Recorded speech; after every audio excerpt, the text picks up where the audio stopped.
Welcome back to lesson 2 of the Career Ready series. I'm Savannah Poole, and today we're talking about your resume and how to actually use it to get ahead. Because here is the truth. Most people massively overcomplicate their resume or treat it like it's a checklist of everything they've ever done. And that's not how this works. Your resume has one job and one job only: to get someone's attention quickly enough that they want to learn more about you. That's it. So today I'm going to show you how to make your resume clear, focused, and actually effective. Here's what we're going to cover today: what recruiters actually scan for, how to translate your experience, what strong resume language sounds like, and common mistakes to avoid.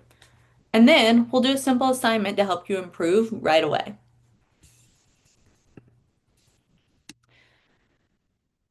Okay, let's start with this because this might surprise you.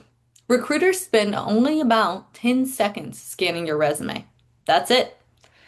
They're not reading every single word. They're scanning for a few key details. First, are you a clear role match? Does your resume immediately show what role you're targeting? If it's not obvious, they move on.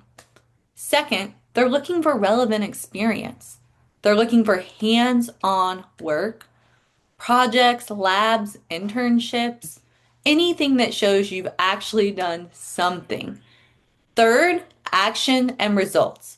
Not just what you were assigned, but what you actually did and why it mattered. And fourth, clear formatting. If it's cluttered or hard to read or too long, they're not going to spend time figuring it out. So your goal is simple. Make it easy for them to quickly say, yeah, I think this person might be a fit. Now, this is where most people struggle, translating their experience on paper, because recruiters don't automatically understand what your work means. That's your job.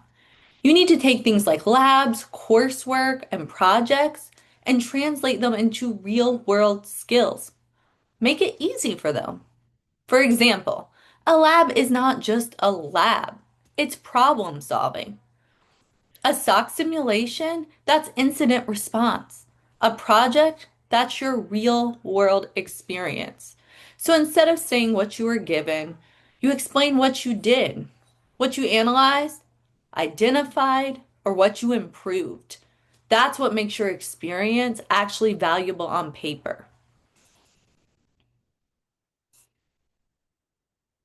Now, let's talk about language because wording matters more than most people think. Strong resumes start with action verbs, words like analyzed, documented, monitored, collaborated, escalated. These words show and demonstrate your ownership of a project. They show that you are actually involved, not just observing or sitting in the back seat.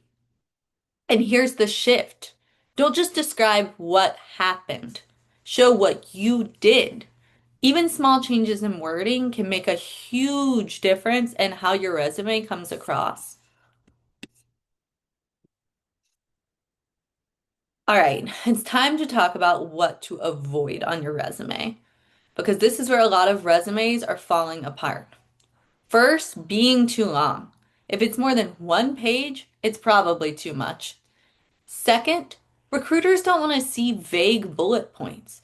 If someone reads it and thinks, "Psh, what does that actually mean?" That's a problem. Third, no metrics or outcomes. What changed because of your work? Even small results matter. And fourth, no tailoring to the job you're applying for. You don't want to send the same resume to every single job. That simply won't work. Your resume should reflect the role you're applying for because generic resumes are going to get ignored. Okay, here's your assignment. First, review your current resume. Look at it honestly. Is it clear? Is it focused? And is it easy to read? Then Rewrite 3 bullet points. Use this structure.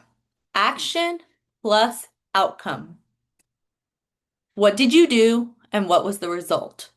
Because once you can do that, your resume will immediately become stronger. And that's how you start getting noticed by recruiters and hiring managers. I'm so excited you joined me for lesson 2, and I'm excited to see you next time. Bye.